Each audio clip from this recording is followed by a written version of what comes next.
You're listening to Women's Media Center Live with Robin Morgan.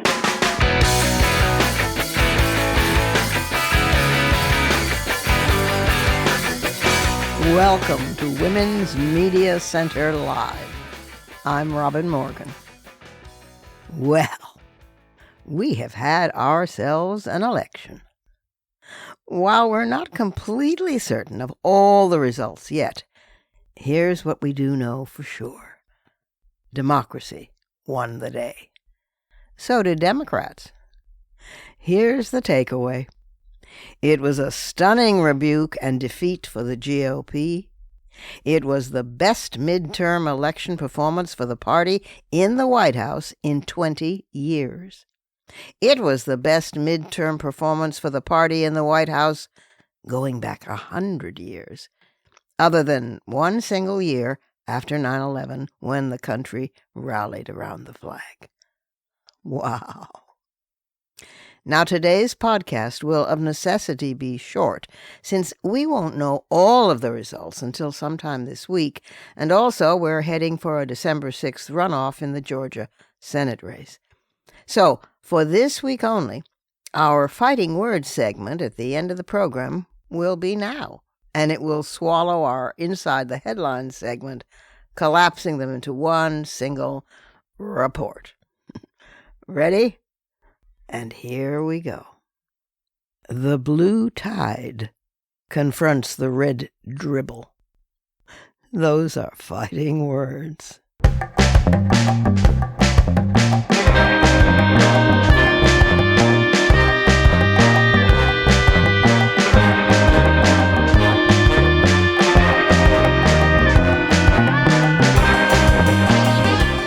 These election returns were brought about by a de facto coalition of women, men of color, women and men alarmed for the future of democracy, and people who managed all at the same time, how amazing, to be concerned about abortion, inflation, environment, guns, immigration, and democracy.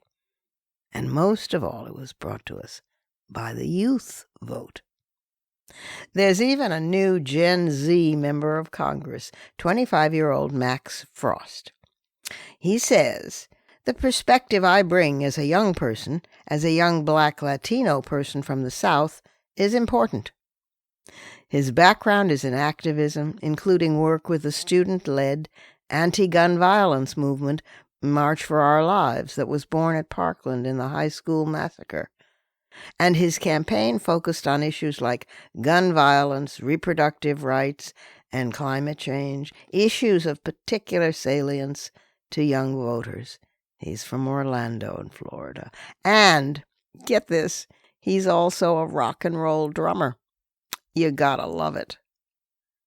But when everything was said and done, it was, after all, about women and abortion politics.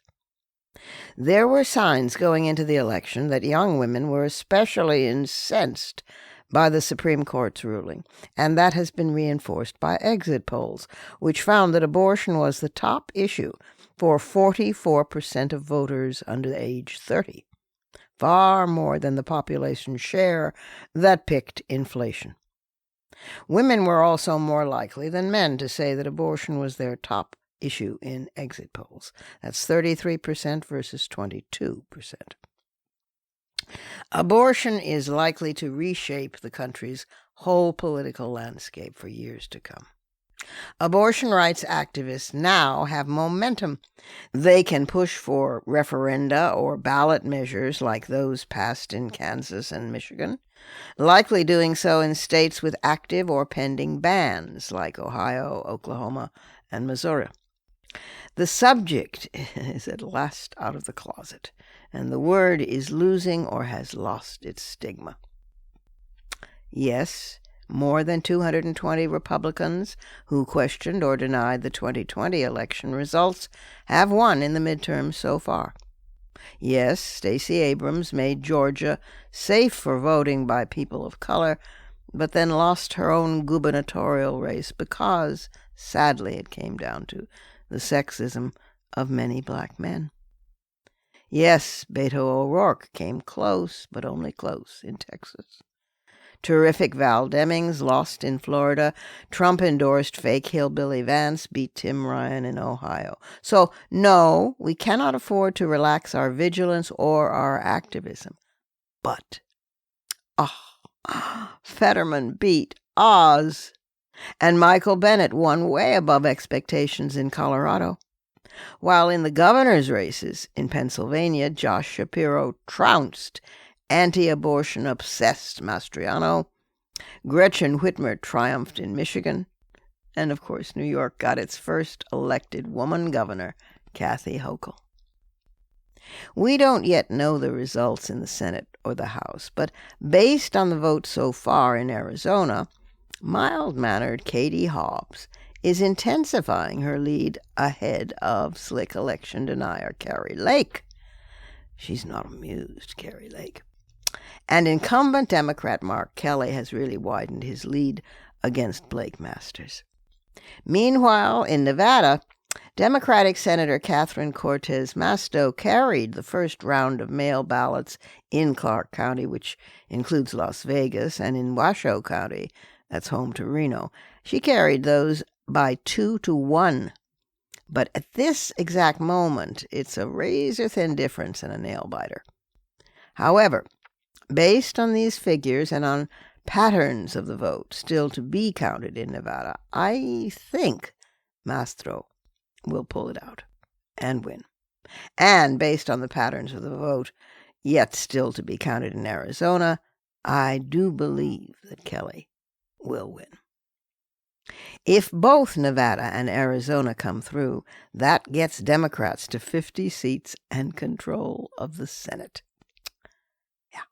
If Georgia's Warnock wins, as he did last time in his runoff in December, then Democrats will have 51.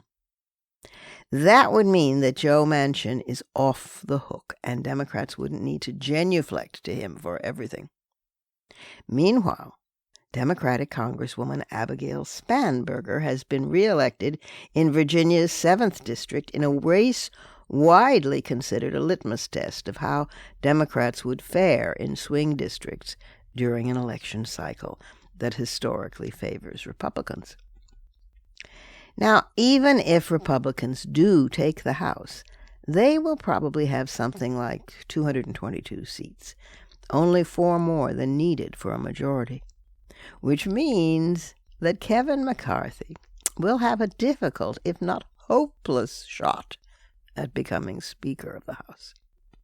Furthermore, should he happen to squeak through, he will be forced to make sworn trade-off promises for power, like bestowing committee chairships, as he tries to control his so-called Freedom Caucus, otherwise known as the Crazy Clowns, the Jim Jordans, and the Marjorie Taylor Greens. That fracas, in turn, will splinter the Trumpist base and also will alienate general voters in 2024. Oh, and speaking of 2024, the Ron DeSantis victory in Florida is already giving Trump night sweats. Won't it be cool to see them fight this out like 2 extinct mastodons in a Spielberg movie? In fact, it's already begun, with Trump posting by launching a full frontal attack on DeSantis. Get the popcorn. It gets better. The right-wing media empire of Rupert Murdoch, including Fox News, the New York Post, and the Wall Street Journal, turned against Trump the very day after the midterms. That, plus what will be an ongoing mano-a-mano between DeSantis and Trump, will widen the above-mentioned splinters in their base, widen them into fractures, causing disorientation, confusion, and bitter infighting among and between their followers, creating seismic cracks and then chasms in MAGA world. Democratic wins in gubernatorial races in Pennsylvania, Michigan, and Wisconsin reinforce the blue wall that Joe Biden reconstituted in the 2020 election. And, most crucially, these wins, gubernatorials, help guarantee election credibility in 2024. If I were not recovering from back surgery, I would get up and do my little dance. Democrats were badly burned in 2016 and have acted like the walking wounded ever since. But let's peer more closely at this. Since 2016, Democrats have won 3 national elections in a row, 2018, 2020, and now 2022. And make no mistake, these midterms are wins for Democrats.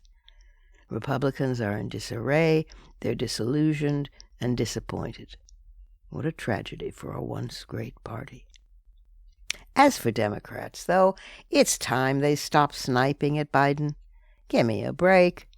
Supposedly fuddy-duddy old Joe has passed the most progressive legislation in 65 years. What's going on here anyway? When Republicans lose, they act like they won.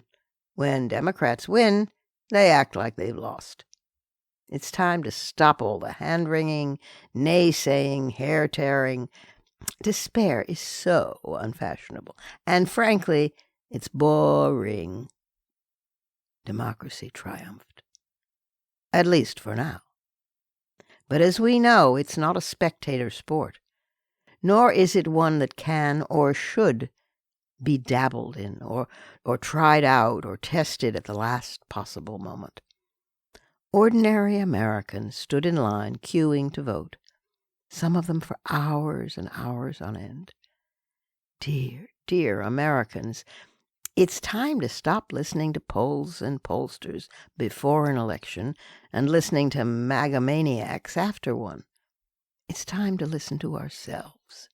It's time to stop the ageism against the young and the old, those superb Gen Z voters and that canny old wizard, Gandalf, in the White House. It's time to own these results proudly, to realize that the numbers from this election, against all odds and pundit prophecies, are brilliantly hopeful, like deep gulps of sweet, fresh air, like lungfuls of them challenging us to push further. And that will toughen our resolve, intensify our commitment, strengthen our endurance, and save us from a hell of a lot of indigestion. Those are my fighting words. Add yours on, at least for now, Twitter. And remember to tag us at WMC Live and use the hashtag #FightingWords.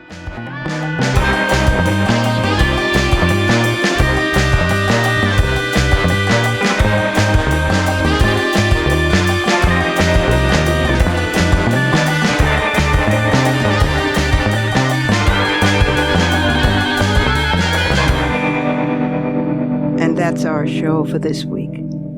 You can follow me on Twitter, Facebook, and now Instagram at @TheRobinMorgan, and you can check out my blog at robinmorgan.net and find my latest book of poems, Dark Matter, and my brand new novel, Parallax, wherever books are sold. Opinions expressed on this program do not necessarily represent the Women's Media Center. Here's the family for Women's Media Center Live.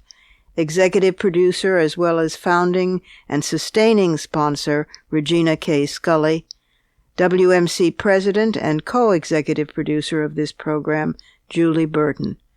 I'm Robin Morgan, your producer and host. Thank you for being with us. Join us again next time on Women's Media Center Live.